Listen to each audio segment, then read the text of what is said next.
It's 8 p.m. Here are our top stories. Wildfires in Colorado Springs forcing evacuations and shutting down an airport. Denver 7 has live team coverage. The fire weather warnings continue until 9 o'clock tonight. I'll let you know when these winds are finally going to die down.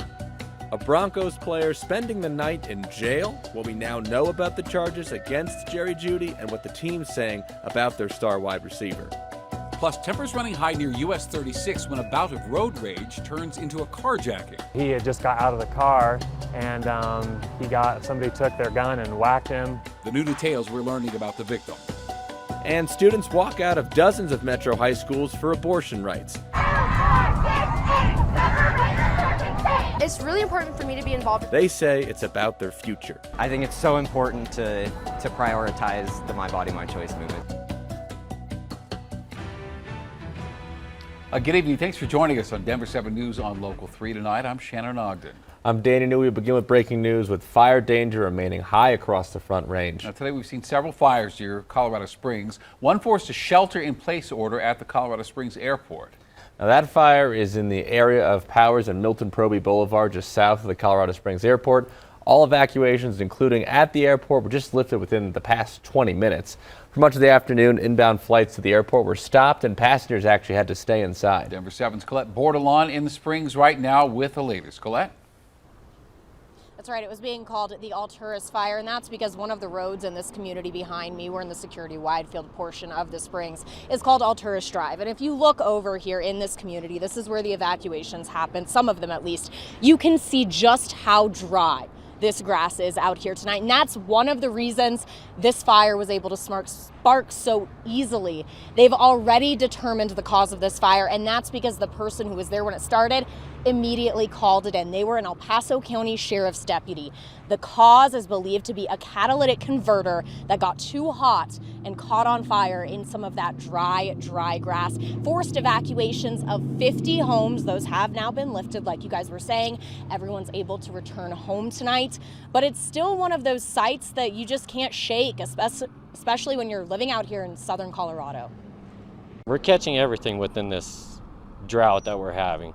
So, I mean, people just need to be safe out there and just be more cautious, be more mindset about what you do.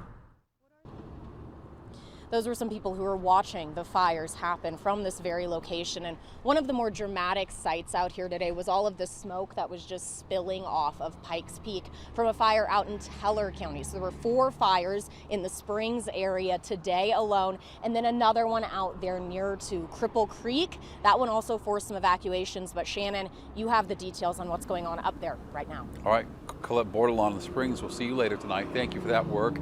Now to Teller County. A fire forcing mandatory evacuations off Highway 11. Now, the area is just west of Cripple Creek, but the smoke's visible all the way to the metro. County commissioners have declared a local disaster and have averted all local fire crews to assist.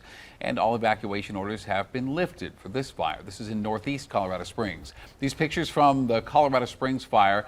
Look at this, how close they got to these homes. The fire butted right up against the fence line to these homes in northeast Colorado Springs.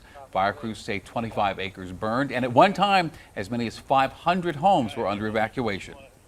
And even though the fires were down in Colorado Springs, reverse 911 calls were actually sent to people all the way up in Castle Rock. We know alerts were sent out in Douglas County, Elbert County, and Falcon, which is just south of Colorado Springs. We've reached out to each area to find out why those alerts got sent out. And gusty winds have been fueling the fires in southern Colorado, so let's bring in Chief Meteorologist Mike Nelson for more perspective. Mike, I know that fire weather warnings are about to expire. Thankfully, will for now, but they'll be back. We've already had more fire weather warnings this season than any other year in Colorado. And the reason why we're having it so windy and so dry is actually rooted 3,000 miles away in the Pacific Ocean. We continue to have a La Nina, which is cooler water temperatures out there. It changes the energy balance in the atmosphere, and it changes the jet stream. Jet stream tends to blow from the northwest. We have a La Nina keeping the storm track to the north of us. You can see it on our current jet stream. And what happens then? All the storms take all their moisture north of us. We just get the strong winds whipping across Colorado. Look at how the storm track continues to keep the moisture away from us. Combine that with the drought conditions that we have. It's windy, it's dry, it's been warm, and so the result is going to be more trouble. This is the current drought map across the region, and with that, We're so dry across the western United States. Look at the extended forecast. This is calling for drier than average conditions in the next 30 days. That goes right along with that jet stream pattern, and warmer than average conditions. And I wish I had better news for the 90-day forecast, which is also warmer and drier and windier than average. Thank you, Mike. Now, Broncos wide receiver Jerry Jeudy has been arrested in Arapahoe County. The sheriff's office says he is charged with second-degree criminal tampering with the domestic violence enhancer. Let's talk about what that means. So according to Colorado state statute, that means a person allegedly tampers with the property of another with the intent to cause injury, inconvenience, or annoyance. The domestic violence enhancer would potentially increase the penalty if Jeudy is charged and convicted. However, Arapahoe County Sheriff Tyler Brown says that there was no act of physical violence. Jeudy's set to make his first appearance in court tomorrow morning. The Broncos say that they are aware of the arrest and are working to gather more information. Meanwhile, news of all this came just hours before the Broncos' schedule got released. Sports anchor Lionel Bienvenu will break it all down for us in about 20 minutes.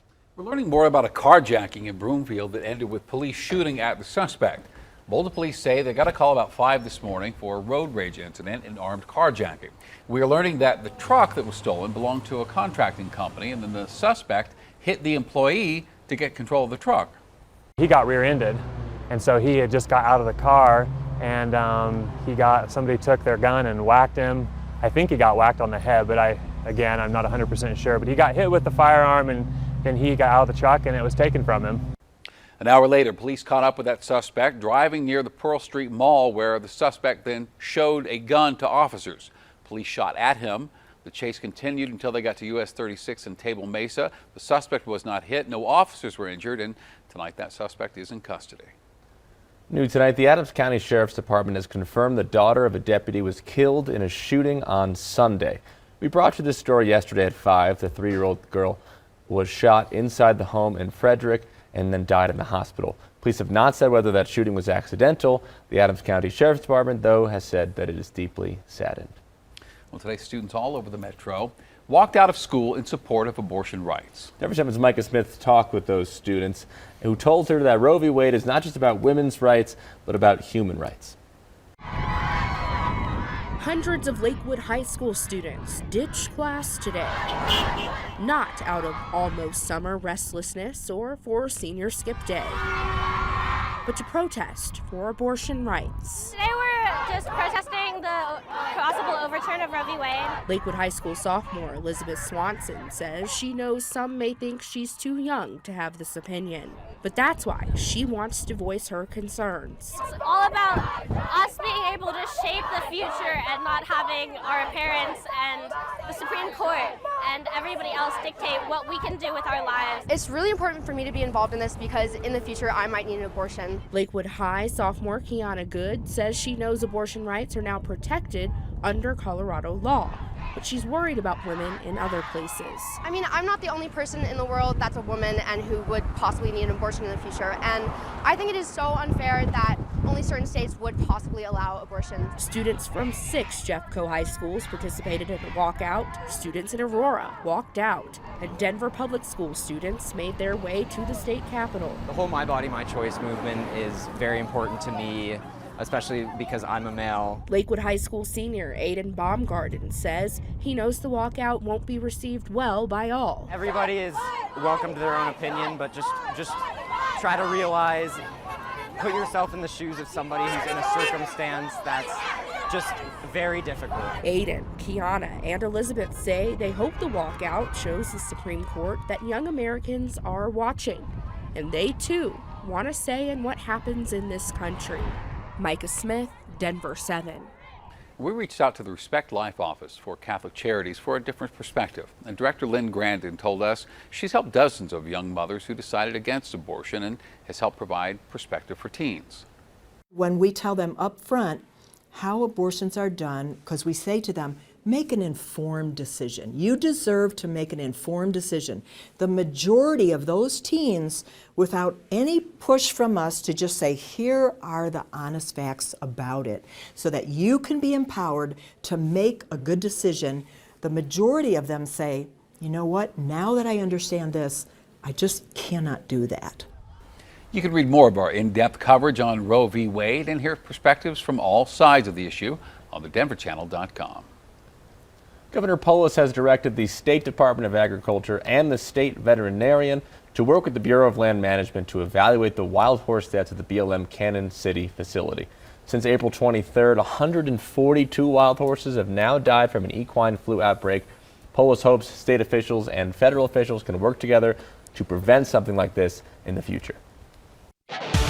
Still another hour of fire weather warnings. Later on, we'll get cooler temperatures tonight, but it heats up again this weekend. It was the best of times. There are hundreds and hundreds of ways to save people money. It was the worst of times. I knew we could do better, and we didn't. The 2022 session has wrapped, and we look back at the bills that passed and those left behind in the legislature. And the evolution of armor. We have ancient objects from 600 BCE all the way up into the early 20th century. The new exhibit taking us from ancient Greece to medieval times to now. It's a little less distant in history and brings it up to the present day.